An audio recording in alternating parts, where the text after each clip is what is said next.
साथियों,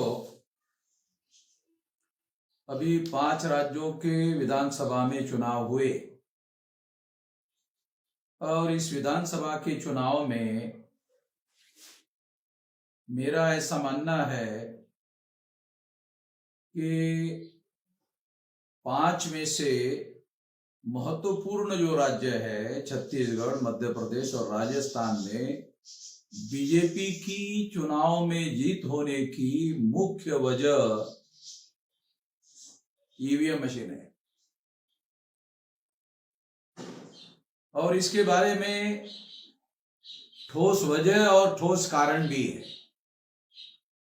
इसके बारे में मैं कुछ बातें आप लोगों को बताना चाहता हूं। सबसे पहली बात तो यह है कि मध्य प्रदेश में एक भूतपूर्व एमएलए है, उसको केवल 50 वोट पड़े ऐसा दिग्विजय सिंह का कहना है। ऐसा उस एमएलए ने दिग्विजय सिंह को कहा। यह हैरान करने वाली बात है। अगर सेटिंग ना हो तो निश्चित रूप से ऐसा हो नहीं सकता। ईवीएम में सेटिंग होने की वजह से ऐसा होता है, मगर कहीं कहीं इस तरह के सबूत पीछे छूट जाते हैं जिसकी वजह से ईवीएम में गड़बड़ी हुई ऐसा कहा जा सकता है। ये 50 वाला वोट वाला मुद्दा भी ऐसी तरह का है। उसी के साथ साथ बीएसपी के एक कैंडिडेट ने आरोप लगाया कि उसने जिस बूथ पर वोट डाला उसके परिवार के 6 वोट है और तमाम उस बूथ पर उसको वोट देने वाले लोग हैं, मगर उस बूथ में उसको एक भी वोट नहीं निकला। उसके परिवार के 5 लोगों का भी वोट नहीं निकला, उसका खुद वोट भी नहीं निकला। ये इस बात का सबसे बड़ा ठोस सबूत है कि ईवीएम मशीन को सेट किया गया था। ये सेट किया हुआ मामला है, मगर कहीं कहीं ये सेट पकड़ में आता है और उसके ठोस सबूत सामने आते। 2019 के चुनाव में नरेंद्र मोदी जहां चुनाव लड़ रहे थे, वहां पर 1,87,000 वोट नरेंद्र मोदी को ज्यादा निकले। ये ईवीएम में घोटाले का भौतिक सबूत है और ठोस सबूत है।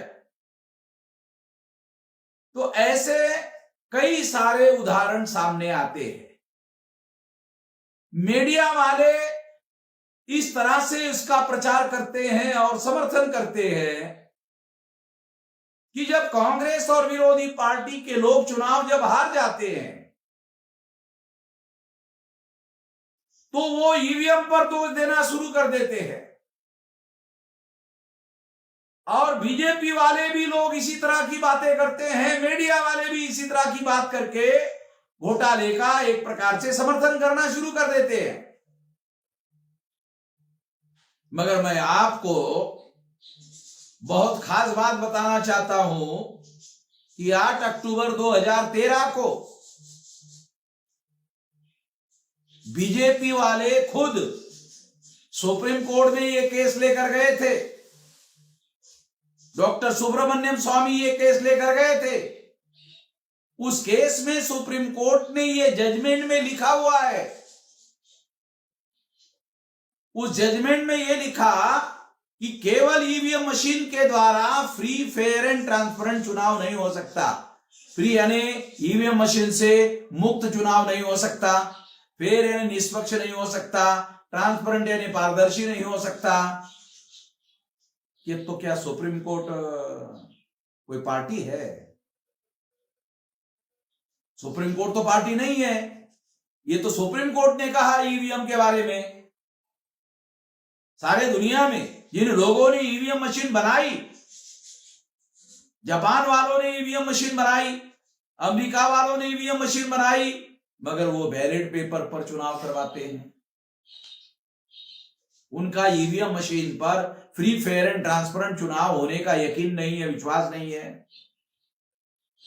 और वो ईवीएम मशीन भारत में लगाई जा रही है और की जा रही है।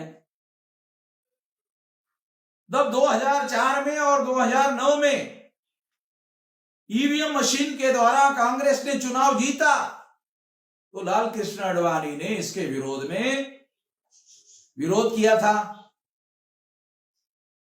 और इस वजह से इस विरोध को दरकिनार करने के लिए कांग्रेस को आरएसएस और भाजपा के साथ समझौता करना पड़ा।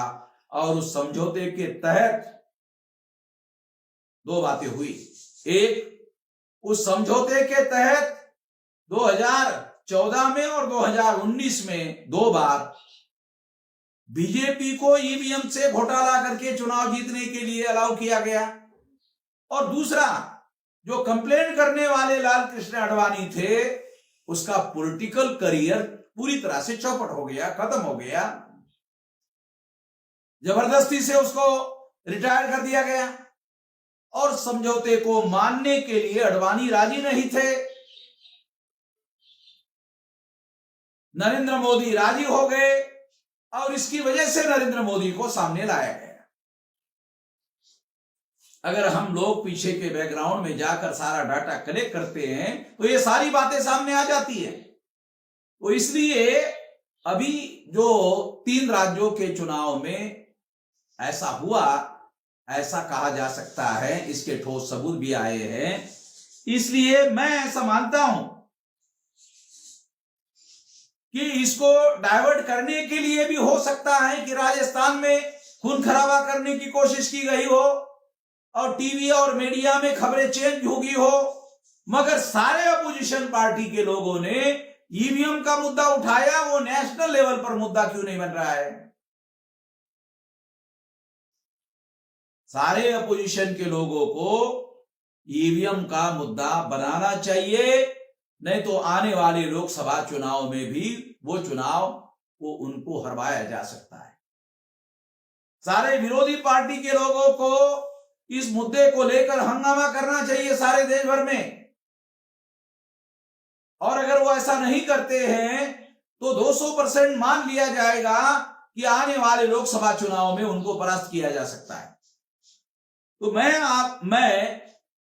हमारे पाठक है, हमारे सुनने वाले जो लोग हैं, उन लोगों को ये जानकारी देना चाहता हूं कि जो छत्तीसगढ़ में, मध्य प्रदेश में और राजस्थान में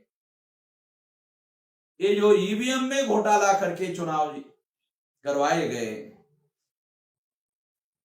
और जीतने की ये बड़ी वजह है।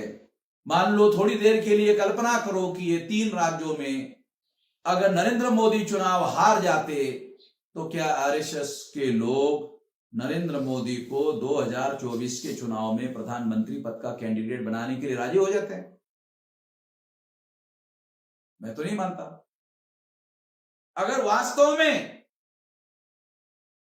भाजपा इतनी ही लोकप्रिय थी, नरेंद्र मोदी इतने ही लोकप्रिय थे, तो नरेंद्र मोदी ने सांसदों को चुनाव में, विधानसभा के चुनाव में क्यों उतारा? केंद्रीय मंत्रिमंडल में मंत्री रहे हुए कैबिनेट मिनिस्टरों को विधानसभा के चुनाव में क्यों उतारा? अगर वो वास्तव में इतनी पार्टी लोकप्रिय थी और इतने जीतने वाला मामला था। ये सबूत इस बात का सबूत है कि नरेंद्र मोदी को यकीन नहीं था कि वो चुनाव जीत लेगा। और ये भी एक कारण बताया जा सकता है ईवीएम मशीन के इस्तेमाल का, ताकि अगर चुनाव नहीं जीता जाता तो आरएसएस के लोग नरेंद्र मोदी को 2024 के चुनाव में प्रधानमंत्री पद का कैंडिडेट नहीं बना सकते थे। इस वजह से इस चुनाव में यह गड़बड़ी की गई होगी, ऐसा कहा जा सकता है। और इसके ठोस सबूत भी आए हुए हैं। इसलिए अपोजिशन पार्टी के लोगों को पूरी ताकत के साथ इस मुद्दे को उठाना चाहिए 17 दिसंबर को।